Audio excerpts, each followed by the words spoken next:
श्री कृष्ण गोविंद हरे मुरारे, हे नाथ नारायण वासुदेवा। प्रिय भक्तजनों, आज बृहस्पतिवार का दिन है, तो आज आप सुनेंगे धन समृद्धि प्रदान करने वाली बृहस्पति देव भगवान की बड़ी ही दुर्लभ कथा। तो प्रेम से बोले बृहस्पति भगवान की जय हो। प्राचीन समय की बात है। भारत में एक राजा राज करता था। वह बड़ा प्रतापी तथा दानी था। वह नित्य प्रति मंदिर में भगवत दर्शन करने जाता था। वह ब्राह्मण और गुरु की सेवा किया करता था। उसके द्वार कोई भी याचक निराश होकर नहीं लौटता था। वह प्रत्येक गुरुवार को व्रत रखता एवं पूजन करता था। गरीबों की सहायता करता था। परंतु ये सब बातें उसकी रानी को अच्छी नहीं लगती थी। वह न व्रत करती और न किसी को एक भी पैसा दान में देती थी। वह राजा से भी ऐसा करने को मना किया करती थी। एक समय की बात है, राजा शिकार खेलने वन को चले गए। घर पर रानी और दासी थी। उस समय गुरु बृहस्पति साधु का रूप धारण कर राजा के दरवाजे पर भिक्षा मांगने आए। साधु ने रानी से भिक्षा मांगी तो वह कहने लगी, हे साधु महाराज, मैं इस दान और पुण्य से तंग आ गई हूँ। इस कार्य के लिए तो मेरे पतिदेव ही बहुत हैं। अब आप ऐसी कृपा करें कि सारा धन नष्ट हो जाए तथा मैं आराम से रह सकूं। साधु रूपी बृहस्पति देव ने कहा, हे देवी, तुम बड़ी विचित्र हो। संतान और धन से कोई दुखी नहीं होता, इसको सभी चाहते हैं। पापी भी पुत्र और धन की इच्छा करता है। अगर तुम्हारे पास धन अधिक है तो भूखे मनुष्यों को भोजन कराओ, प्याऊ लगवाओ, ब्राह्मणों को दान दो, धर्मशालाएं बनवाओ, कुआं, तालाब, बावड़ी, बाग बगीचे आदि का निर्माण कराओ तथा निर्धनों की कुंवारी कन्याओं का विवाह कराओ। साथ ही यज्ञ आदि करो। इस प्रकार के कर्मों से आपके कुल का और आपका नाम परलोक में भी सार्थक होगा एवं तुम्हें भी स्वर्ग की प्राप्ति होगी। परंतु रानी साधु की इन बातों से खुश नहीं हुई। उसने कहा, हे साधु महाराज, मुझे ऐसे धन की आवश्यकता नहीं जिसको मैं अन्य लोगों को दान देती फिरूं तथा जिसको रखने और संभालने में ही मेरा सारा समय नष्ट हो जाए। साधु ने कहा, हे देवी, यदि तुम्हारी ऐसी ही इच्छा है तो जैसा मैं तुम्हें बताता हूँ तुम वैसा ही करना। बृहस्पतिवार के दिन घर आंगन को गोबर से लीपना, अपने केसों को पीली मिट्टी से धोना, केसों को धोते समय स्नान करना, राजा से कहना वह हजामत करवाए, भोजन में मांस मदिरा खाना, कपड़े धोबी के हाथ धुलने देना। इस प्रकार 7 बृहस्पतिवार करने से तुम्हारा सारा धन नष्ट हो जाएगा। ये कहकर साधु महाराज रूपी बृहस्पति देव अंतर ध्यान हो गए। रानी ने साधु के कहने के अनुसार 7 बृहस्पतिवार तक वैसा ही करने का विचार किया। साधु के बताए अनुसार कार्य करते हुए केवल 3 बृहस्पतिवार ही बीते थे कि उसकी समस्त धन संपत्ति नष्ट हो गई। भोजन के लिए दोनों समय परिवार तरसने लगा तथा सांसारिक भोगों से दुखी रहने लगा। तब राजा रानी से कहने लगा कि हे रानी, तुम यहाँ पर रहो, मैं दूसरे देश को जाता हूँ, क्योंकि यहाँ पर मुझे सभी मनुष्य जानते हैं, इसलिए मैं यहाँ पर कोई काम नहीं कर सकता। मैं अब परदेश जा रहा हूँ, वहाँ कोई काम धंधा करूँगा, शायद हमारे भाग्य बदल जाएं। ऐसा कहकर राजा परदेश चला गया। वह वहाँ जंगल से लकड़ी काट कर लाता और शहर में बेचता। इस तरह जीवन व्यतीत करने लगा। इधर राजा के बिना रानी और दासी दुखी रहने लगी। किसी दिन भोजन मिलता और किसी दिन जल पीकर ही रह जाती। एक बार जब रानी और दासी को 7 दिन तक बिना भोजन के रहना पड़ा तो रानी ने अपनी दासी से कहा, हे दासी, पास ही के नगर में मेरी बहन रहती है, वह बड़ी धनवान है, तू उसके पास जा और कुछ ले आ ताकि थोड़ी बहुत गुजर बसर हो जाए। दासी रानी की बहन के पास गई।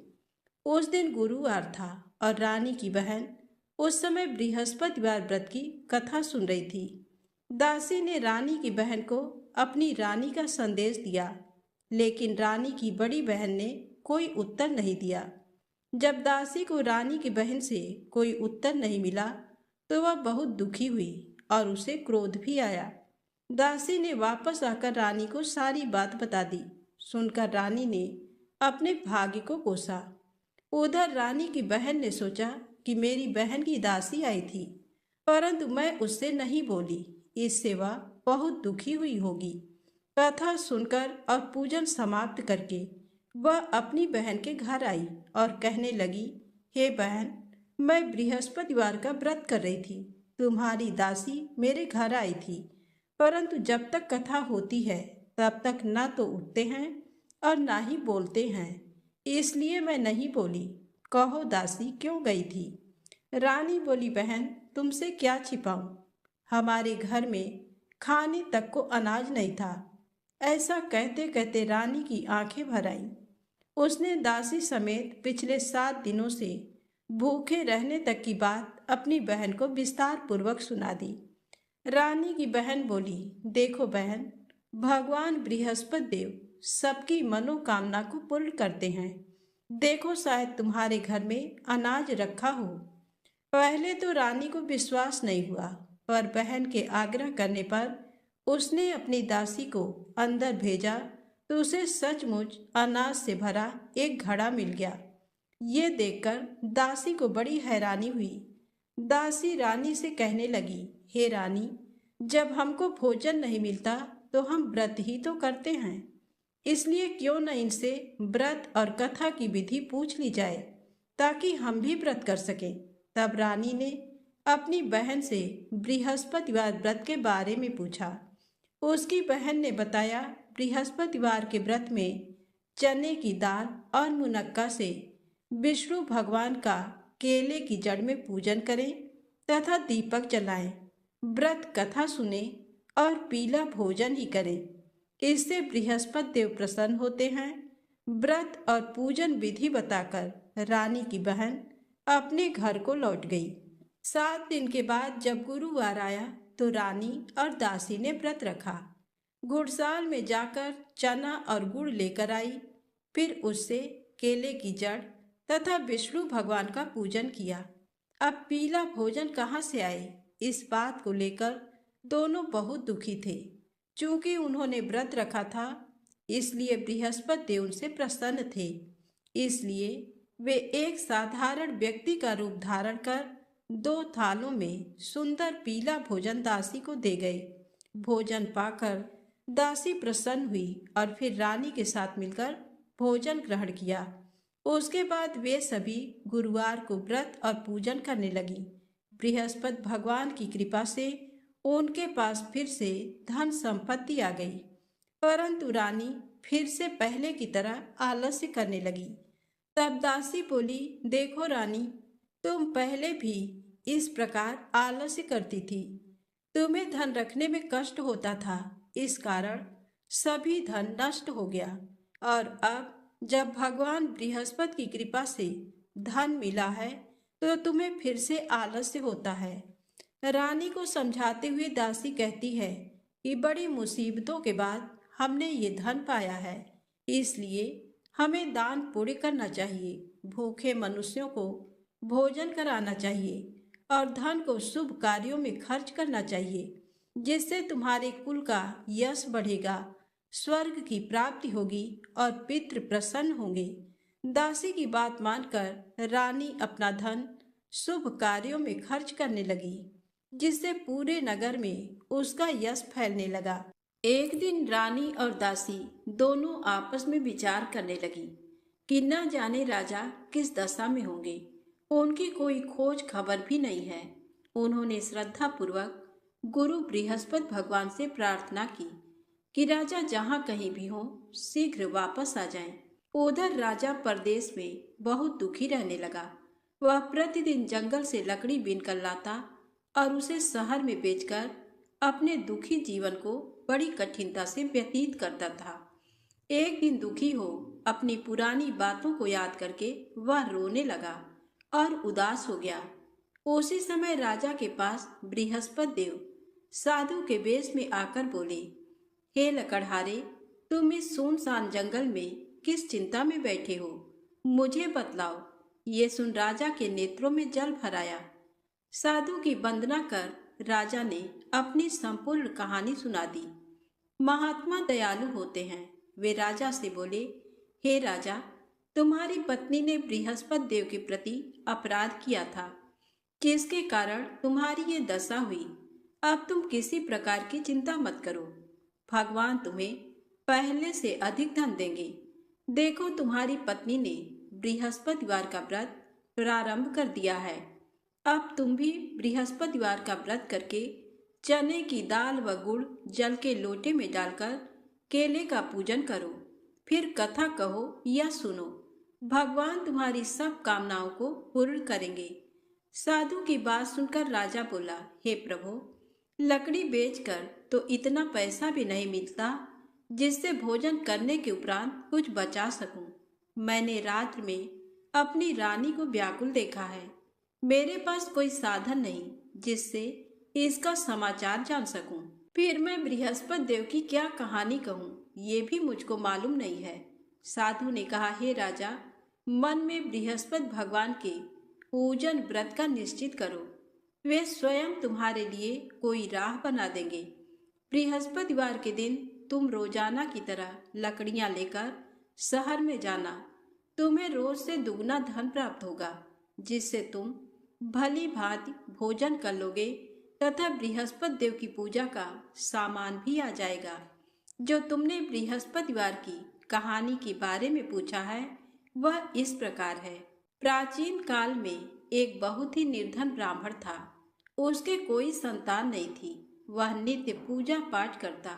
उसकी स्त्री न स्नान करती और न किसी देवता का पूजन करती। इस कारण ब्राह्मण देवता बहुत दुखी रहते थे। भगवान की कृपा से ब्राह्मण के यहाँ एक कन्या उत्पन्न हुई। कन्या बड़ी होने लगी। प्रातः स्नान करके वह भगवान विष्णु का जप करती। बृहस्पतिवार का व्रत भी करने लगी। पूजा पाठ समाप्त कर पाठशाला जाती तो अपनी मुट्ठी में जौ भरकर ले जाती और पाठशाला जाने के मार्ग में डालती जाती। लौटते समय वही जौ स्वर्ण के हो जाते तो उनको बीनकर घर ले आती। एक दिन वह बालिका सूप में उन सोने के जौ को फटक कर साफ कर रही थी कि तभी उसकी माँ ने देख लिया और कहा, हे बेटी, सोने के जौ को फटकने के लिए सोने का सूप भी तो होना चाहिए। दूसरे दिन गुरुवार था। कन्या ने व्रत रखा और बृहस्पति देव से सोने का सूप देने की प्रार्थना की। बृहस्पति देव ने उसकी प्रार्थना स्वीकार कर ली। रोजाना की तरह वह कन्या जौ फैलाती हुई पाठशाला चली गई। पाठशाला से लौटकर जब वह जौ बीन रही थी तो बृहस्पति देव की कृपा से उसे सोने का सूप मिला। उसे वह घर ले आई और उससे जौ साफ करने लगी, परंतु उसकी माँ का वही ढंग रहा। एक दिन की बात है, कन्या सोने के सूप में जब जौ साफ कर रही थी, उस समय उस नगर का राजकुमार वहां से निकला। कन्या के रूप को देखकर वह उस पर मोहित हो गया। राजमहल आकर वह भोजन तथा जल त्याग कर उदास होकर लेट गया। राजा को जब राजकुमार द्वारा अन्न जल त्यागने का समाचार ज्ञात हुआ तो अपने मंत्रियों के साथ वह अपने पुत्र के पास गया और कारण पूछा। राजकुमार ने राजा को उस लड़की के घर का पता भी बता दिया। मंत्री उस लड़की के घर गया। मंत्री ने ब्राह्मण के समक्ष राजा की ओर से निवेदन किया। कुछ ही दिन बाद ब्राह्मण की कन्या का विवाह राजकुमार के साथ संपन्न हो गया। कन्या के घर से जाते ही ब्राह्मण के घर में पहले की भांति गरीबी का निवास हो गया। एक दिन दुखी होकर ब्राह्मण अपनी पुत्री से मिलने गए। बेटी ने पिता की अवस्था को देखा और अपनी माँ का समाचार पूछा। ब्राह्मण ने सभी हाल कह सुनाया। कन्या ने बहुत सा धन देकर अपने पिता को विदा कर दिया, लेकिन कुछ दिन बाद फिर वही हाल हो गया। ब्राह्मण फिर अपनी कन्या के यहाँ गया और सभी हाल कहा। तो पुत्री बोली, हे पिताजी, आप माता जी को यहाँ लिवा लाओ। मैं उन्हें वह विधि बता दूंगी जिससे गरीबी दूर हो जाए। ब्राह्मण देवता अपनी स्त्री को साथ लेकर अपनी पुत्री के पास राजमहल पहुँचे। तो पुत्री अपनी माँ को समझाने लगी, हे माँ, तुम प्रातःकाल स्नान आदि करके विष्णु भगवान का पूजन करो तो सब दरिद्रता दूर हो जाएगी। परंतु उसकी माँ ने उसकी एक भी बात नहीं मानी। वह प्रातःकाल उठकर अपनी पुत्री के बच्चों का बच्चा जूठन खा लेती थी। एक दिन उसकी पुत्री को बहुत गुस्सा आया। उसने अपनी माँ को एक कोठरी में बंद कर दिया। प्रातःकाल उसने स्नान आदि करा के पूजा पाठ करवाया तो उसकी माँ की बुद्धि ठीक हो गई। इसके बाद वह नियम से पूजा पाठ करने और प्रत्येक बृहस्पतिवार को व्रत रखने लगी। इस व्रत के प्रभाव से मृत्यु के बाद वह स्वर्ग को गई। वह ब्राह्मण भी सुखपूर्वक इस लोक का सुख भोगकर स्वर्ग को प्राप्त हुआ। इस तरह कहानी कहकर साधु देवता वहां से अंतर ध्यान हो गए। धीरे धीरे समय व्यतीत होने पर फिर बृहस्पतिवार का दिन आया। राजा जंगल से लकड़ी काटकर शहर में बेचने गया। उसे उस दिन और दिनों से अधिक धन मिला।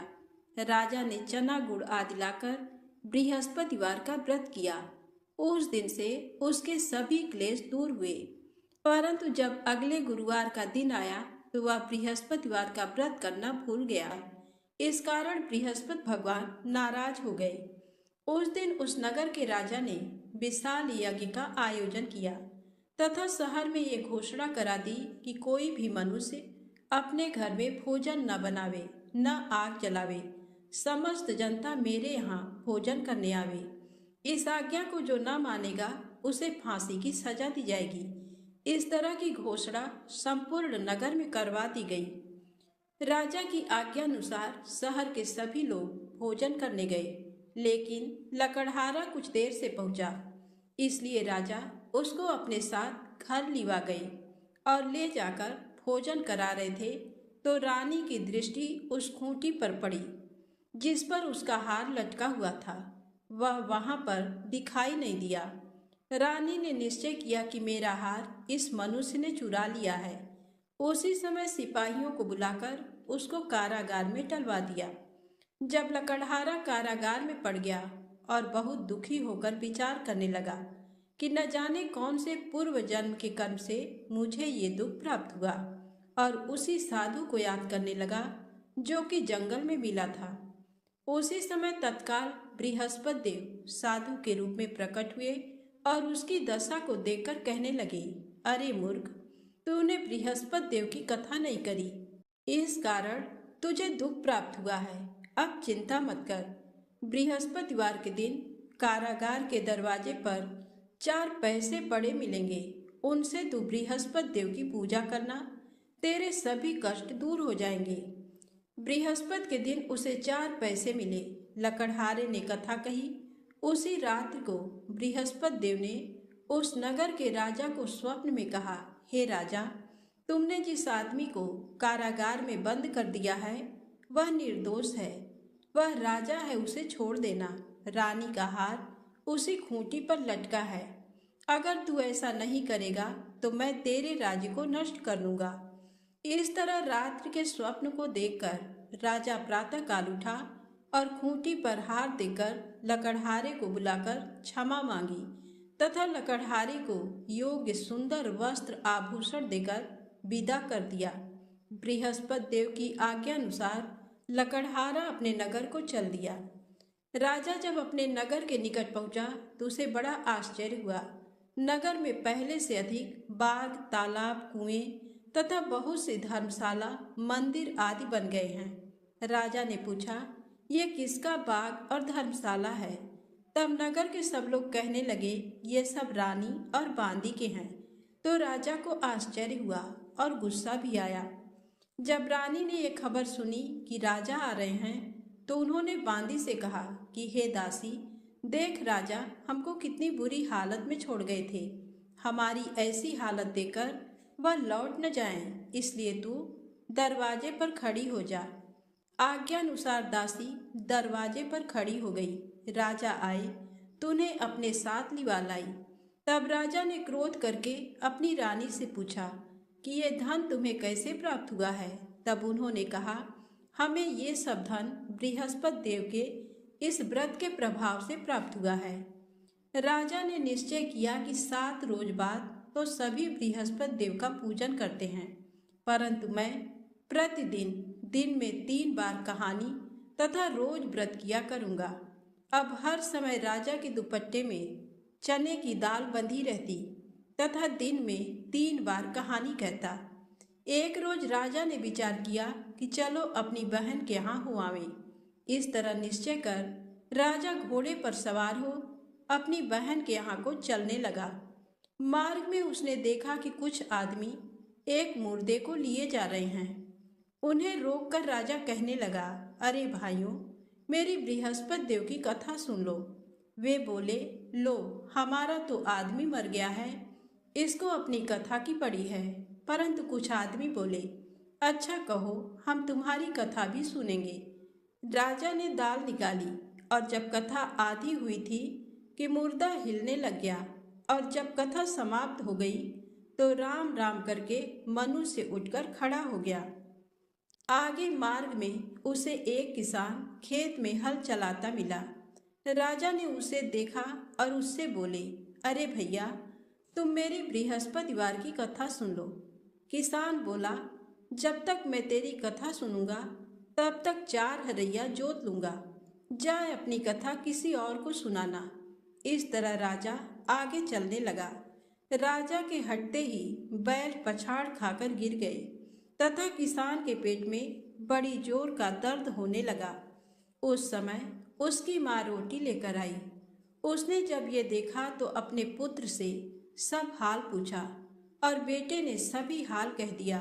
तो बुढ़िया दौड़ी दौड़ी उस घुड़सवार के पास गई और उससे बोली कि मैं तेरी कथा सुनूंगी, तू अपनी कथा मेरे खेत पर चलकर ही कहना। राजा ने बुढ़िया के खेत पर जाकर कथा कही, जिसके सुनते ही वह बैल उठ खड़े हुए तथा किसान के पेट का दर्द भी बंद हो गया। राजा अपनी बहन के घर पहुंचा। बहन ने भाई की खूब मेहमानी की। दूसरे रोज प्रातःकाल राजा जगा तो वह देखने लगा कि सब लोग भोजन कर रहे हैं। राजा ने अपनी बहन से कहा, ऐसा कोई मनुष्य है जिसने भोजन नहीं किया हो, मेरी बृहस्पतिवार की कथा सुन ले। बहन बोली, हे भैया, ये देश ऐसा ही है कि पहले यहाँ लोग भोजन करते हैं, बाद में अन्य काम करते हैं। अगर कोई पड़ोस में हो तो देख आऊं। वह ऐसा कहकर देखने चली गई, परंतु उसे कोई ऐसा व्यक्ति नहीं मिला जिसने भोजन न किया हो। अतः वह एक कुम्हार के घर गई जिसका लड़का बीमार था। उसे मालूम हुआ कि उनके यहाँ 3 रोज से किसी ने भोजन नहीं किया है। रानी ने अपने भाई की कथा सुनने के लिए कुम्हार से कहा। वह तैयार हो गया। राजा ने जाकर बृहस्पतिवार की कथा कही, जिसको सुनकर उसका लड़का ठीक हो गया। अब तो राजा की प्रशंसा होने लगी। एक रोज राजा ने अपनी बहन से कहा कि हे बहन, हम अपने घर को जाएंगे, तुम भी तैयार हो जाओ। राजा की बहन ने अपनी सास से कहा। सास ने कहा, हाँ चली जा, परंतु अपने लड़कों को मत ले जाना, क्योंकि तेरे भाई के कोई औलाद नहीं है। बहन ने अपने भैया से कहा, हे भैया, मैं तो चलूंगी, पर कोई बालक नहीं जाएगा। राजा बोला, जब कोई बालक नहीं चलेगा तब तुम ही क्या करोगी। बड़े दुखी मन से राजा अपने नगर को लौट आया। राजा ने अपनी रानी से कहा, हम निर्वंशी हैं, हमारा मुंह देखने का धर्म नहीं है और कुछ भोजन आदि नहीं किया। रानी बोली, हे प्रभु, बृहस्पति देव ने हमें सब कुछ दिया है, वह हमें औलाद अवश्य देंगे। उसी रात को बृहस्पति देव ने राजा से स्वप्न में कहा, हे राजा, उठ, सभी सोच त्याग दे, तेरी रानी गर्भ से है। राजा को ये बात सुनकर बड़ी खुशी हुई। 9वें महीने में उसके गर्भ से एक सुंदर पुत्र पैदा हुआ। तब राजा बोला, हे रानी, स्त्री बिना भोजन के रह सकती है, पर बिना कहे नहीं रह सकती। जब मेरी बहन आवे तुम उससे कुछ कहना मत। रानी ने सुनकर हाँ कर दिया। जब राजा की बहन ने ये शुभ समाचार सुना तो वह बहुत खुश हुई तथा बधाई लेकर अपने भाई के यहाँ आई। तभी रानी ने कहा, घोड़ा चढ़कर तो नहीं आई, गधा चढ़ी आई। राजा की बहन बोली, भाभी मैं इस प्रकार न कहती तो तुम्हें औलाद कैसे मिलती। बृहस्पति देव ऐसे ही हैं, जैसी जिसके मन में कामनाएं हैं सभी को पूर्ण करते हैं। जो सद्भावना पूर्वक बृहस्पतिवार का व्रत करता है एवं कथा पढ़ता है अथवा सुनता है, दूसरों को सुनाता है, बृहस्पति देव उसकी सभी मनोकामना पूर्ण करते हैं। प्रेम से बोलें, बृहस्पति भगवान की जय हो।